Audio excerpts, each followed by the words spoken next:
環球大戰線深入世界最前線，全球各地的觀眾朋友，大家好，我是葉思敏。今天的大主題，美伊戰事關心伊朗的毀滅性報復來了。這一次攻擊包括了85處的美軍設施被摧毀 ，MQ9 也遭到擊落。另外，美軍說的5倍火力下重手，現在看起來是被伊朗打臉了嗎？今天的大主題我們會一起來做關心。先歡迎我們的在場來賓，首先歡迎陳立偉、孫大千委員。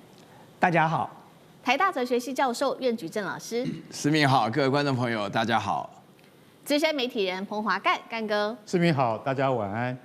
好，觀眾朋友，節目一開始先幫我們節目按讚，希望跟我們互動的一下呢，一樣我們的留言區寫下思敏在哪一個城市收看，我會親自做回復。看到熱推薦，幫我們按下熱推了。再來提醒觀眾朋友，我們的環球大戰線主頻在主頻的部分已經有新的會員頻道了，歡迎觀眾朋友們在這個頻道的最上面按下加入這2個字，就可以成為我們的會員，可以享有優先得知各種 Q&A 啊，想要提問或者是做互動，在裡面都可以來做進行，歡迎大家加入。今天節目會來先關心的美伊戰事，我們先看到3個火線話題，等一下一樣，我們請嘉賓來特別幫我們做解析。首先，美軍先攻擊了伊朗80個目標，沒有想到換來的是伊朗反攻擊美軍共85處的基地。美國說的他們對這個伊朗的不成比例攻擊，現在是反而擊出了更強硬的伊朗了嗎？第二件事情，伊朗這次鎖定的目標包括了在波灣地區的巴林科威特美軍基地，是在警告波灣朋友別當美軍的打手嗎？是在測試美軍的防禦漏洞嗎？這是第2件事情。第3件事情，我們來看到的是荷姆茲海峽了，到底現在誰說了算呢？保險市場其實現在可以看起來都是向伊朗做靠攏的，是否代表說現在荷姆茲的掌控權已經落在伊朗的手中呢？今天就這些議題，我們會一起來做關心。美伊停火是不是真的看起來是完全破功？我們本來以為說美伊之間呢互相攻擊哦，這個是一個小鬧，但是這一次看起來完全不是哦，是直接下了重手。原因就是因為伊朗近期呢攻擊了荷姆茲海峽的商船，所以美軍的說法他要做報復。因此呢，我們看到美軍中央司令部在7日當天表示呢，已經完成了新一輪的報復行動。這一次他說動用的是精準的彈藥攻擊，包括了一共是伊朗境內80個目標。我們來看到這當中有伊朗的防空系統跟它的雷達站，60多艘的小型艦艇跟它的指揮管制網路，甚至它的反艦飛彈基地。美方官員是這樣說的：這一輪行動不論是規模或者是打擊的力道，都比10天前那一場攻擊是大了4到5倍哦，力度非常的大。這是美軍說的，這不是对等的回應而已。這是美軍官員繼續這樣講，這是一場不成比例的一個對伊朗的懲罰，而且短期之內美方的下手是不會結束的。我們看到這個美軍的話一說完，伊朗確實來自於國營媒體直接證實，美國攻擊了伊朗境內南部多個戰略地點，還當中包括了多個港口哦，都遭到波及。而且伊朗現在也指控啦，美軍對於伊朗的攻擊範圍持續的在擴大，已經到了不管是連商業用的碼頭、漁業的碼頭，甚至是漁船都要做攻擊，造成許多平民受傷。伊朗的外交部非常的火大，他公然批評美國，並且警告美國，你違背了當初我們的諒解備忘錄，接下來德黑蘭也會採取同樣的報復行動。話一說完，革命衛隊是立刻展開了各項的軍事行動，美軍攻擊伊朗80個目標，伊朗回攻擊美國一共是85處的重要美軍基地，這當中包括使用了飛彈跟無人機攻擊了巴林第5艦隊的駐地，還有科威特的這個空軍基地等等。伊朗還聲稱擊落了一架美軍的 MQ9 死神無人機，也就是說，美國說給伊朗一場不成比例的懲罰，是立刻被伊朗給打臉了嗎？那伊朗現在是不是看起來更為強硬了？委員怎麼看？當然了，伊朗的態度一向就是你要戰我就戰，你要和我也奉陪。所以其實伊朗之所以會有這樣的底氣，當然是因為伊朗早就做好了相關的準備，跟下半場的這個沙盤推演哦。所以我們在這個節目曾經跟大家分享過，這就是地緣政治的重要性哦。大家看到美軍現在攻擊了伊朗80個目標哦。可是大家不要忘了，現在是美國去打伊朗，伊朗的面積有多大？伊朗美伊戰爭開打到現在，美國打伊朗的目標可能上萬個了。伊朗還好端端的活在那裡，打80個算什麼呢？我看完之後，那80個還包含了60艘艦艇。伊朗的小型艦艇是蜂群艦艇，60艘對他來說算什麼？所以其實這80個目標聽起來好像很多，可是其實效果很有限，因為伊朗太大了。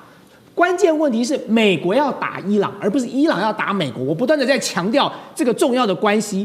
你美國要打伊朗，又要跑到伊朗家門口去打，所以在這個時刻，其實美軍不要說80個了，打800個目標啊，對伊朗大概都不會有一點的痛的感覺。可是伊朗打美國不一樣哦，就美國在中東的基地就那麼幾座，我剛才看到了巴林的、科威特的都被打了。我覺得如果今天我要是美國這個中央司令部的話，我乾脆就不要修了。我今天把它修好了，明天可能又被打了，誰知道哪天大家看了彼此不爽又再來炸一次？那我現在幹嘛修呢？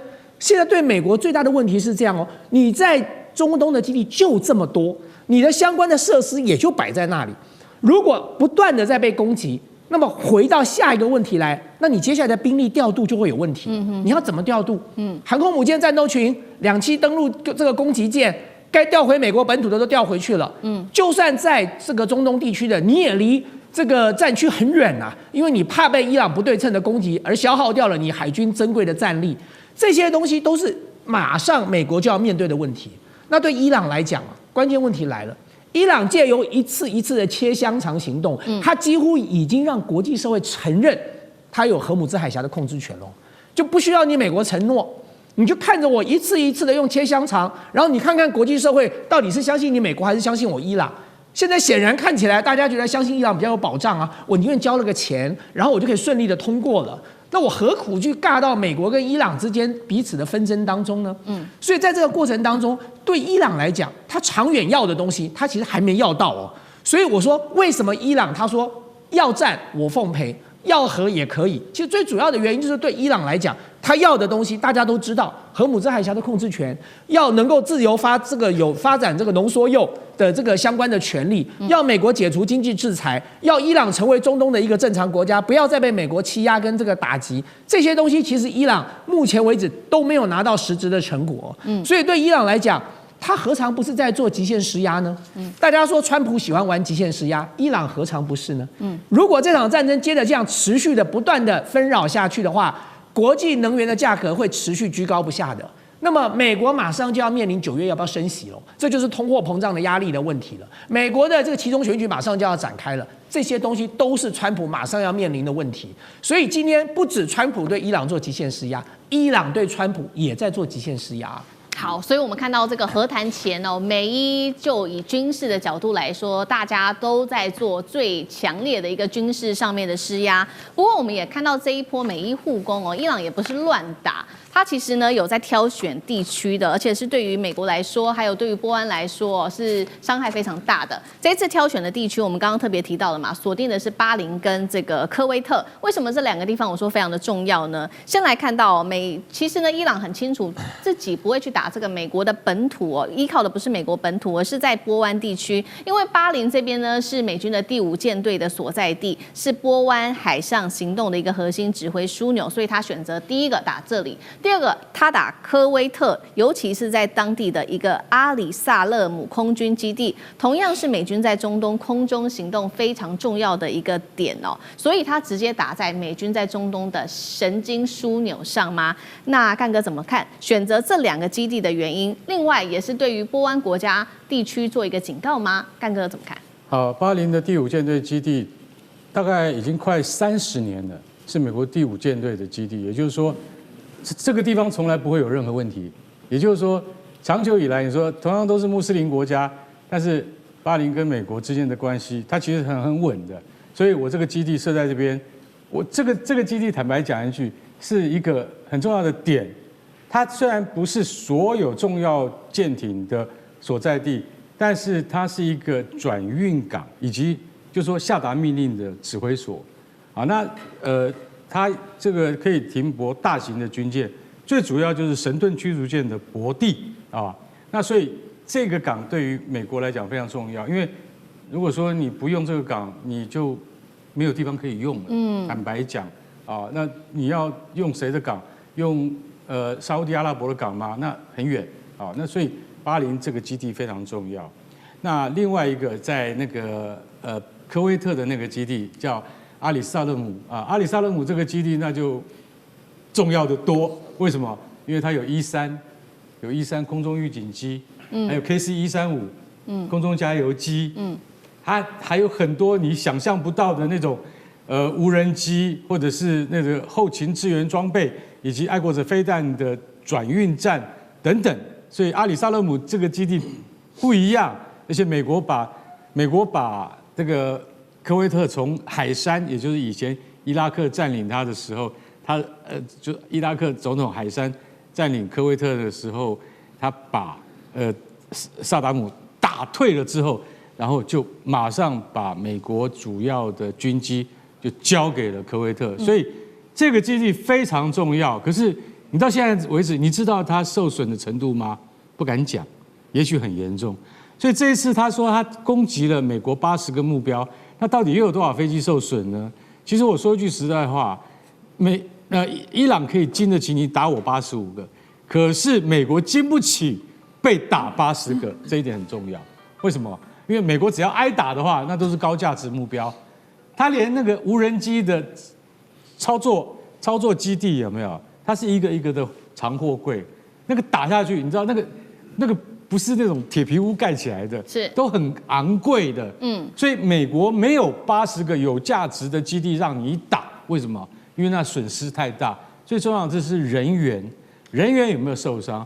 那這一次我是真的覺得說，停火真的沒有多久啊，這不到2個禮拜，然後伊朗又突襲了在荷姆茲海峽裡面的3艘船，其中被打中的一艘就是卡達的船，那就是警告。對，那是有選擇性的。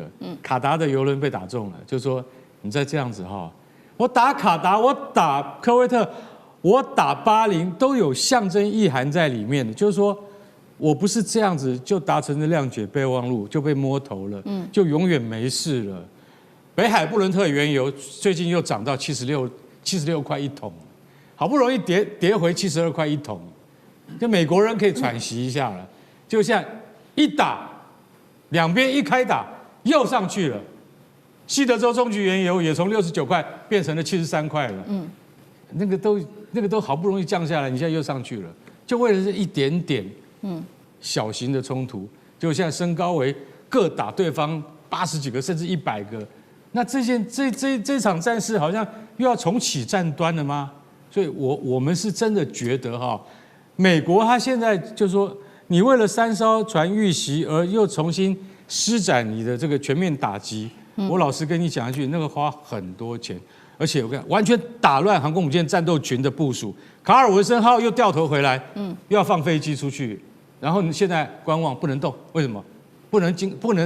不能進行正常的部署，為什麼？因為不曉得你接下来你要幹嘛？你要幹嘛的話，川普又叫我們不要走了，所以整個美軍的部署，中央司令部又被卡住了。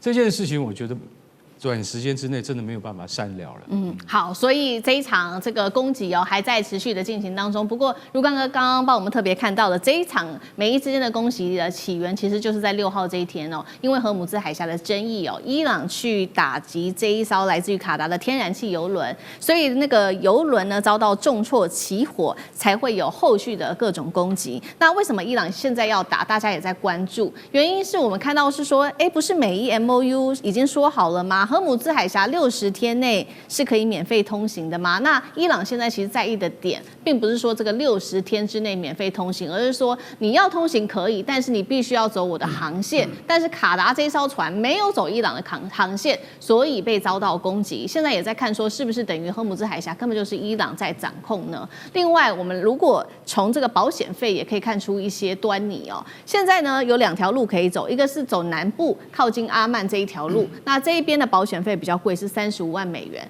那如果呢是走伊朗的航線的話，靠近伊朗的北邊的話，它是28萬美元，價格比較便宜。所以連保險公司是不是也都看出來，走伊朗的航線這一條比較安全，也代表伊朗掌控荷姆茲海峽的另外一個證據嗎？苑老師又怎麼看？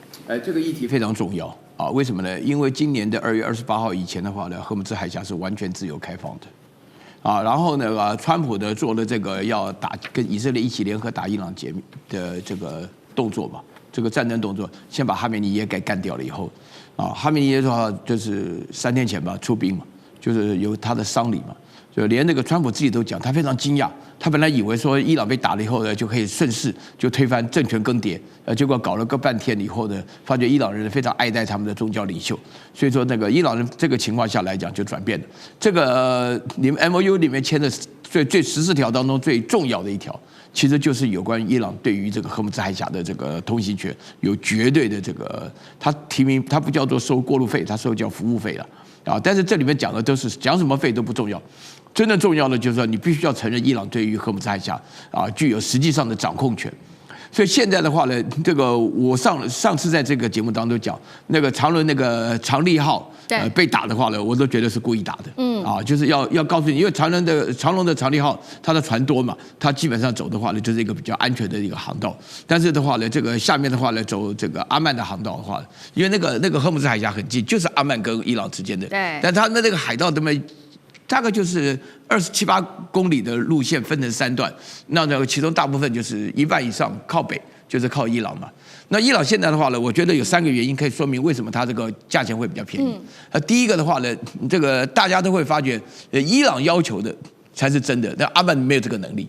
伊朗真的會。第二個的話就是伊朗真的會打。我們今天講的題目都是伊朗在打那邊這個打卡達過去的天然氣船，這是非常危險的。對啊，這個。然後第3個最重要的原因的話呢，就大家都是按照伊朗的方向，因為它隔的地緣關係比較近。就什麼叫以量制價？就是對伊朗來講的話呢，我定的就是28萬啊，你也便宜一點，你來，如果你便宜的不要，你就是故意跟我找茬，我就打你。就變成這個結果。那美國現在的話呢，非常麻煩。為什麼？因為對於美國來講的話呢，這個荷姆茲海峽的控制不控制，其實是美國現在最關心的議題。其他沒有了啊，其他的話呢，就是什麼搞什麼核能啊，什麼濃縮鈾什麼的，這個都不是真正的議題。但荷姆茲海峽的話呢，就是讓大家全世界的經濟都可以感覺到痛的地方，所以對大家很自然會講說，我們現在油貴了，那就是美國害的。所以對美國來講，這個權利非要爭回來。所以這一次也相對而言，美國本身也表現得強硬一點。但是我覺得美國再強硬的話呢，也鬥不過伊朗，因為伊朗它這個地緣上的關係，再加上他們自己做的這段時間的準備，已經超過4個月的準備了。是，好，謝謝苑老師。那我們休息一下，馬上回來。觀眾朋友們，我們要開會員頻道啦！因應呢美中、中東還有印太的亂局，你看到的是新聞，我們看到的是背後誰在操控這個世界。加入會員可以取得獨家視角的通行證，你將優先取得更深的觀點判讀，包括了核心真相分析、歷史脈絡拆解、局勢推演邏輯。同時解鎖會員勳章、優先互動權、問題解析、幕後花絮，支持我們制作高品質的影片。點擊下方的加入鍵，一起成為戰友吧！我們會員頻道見。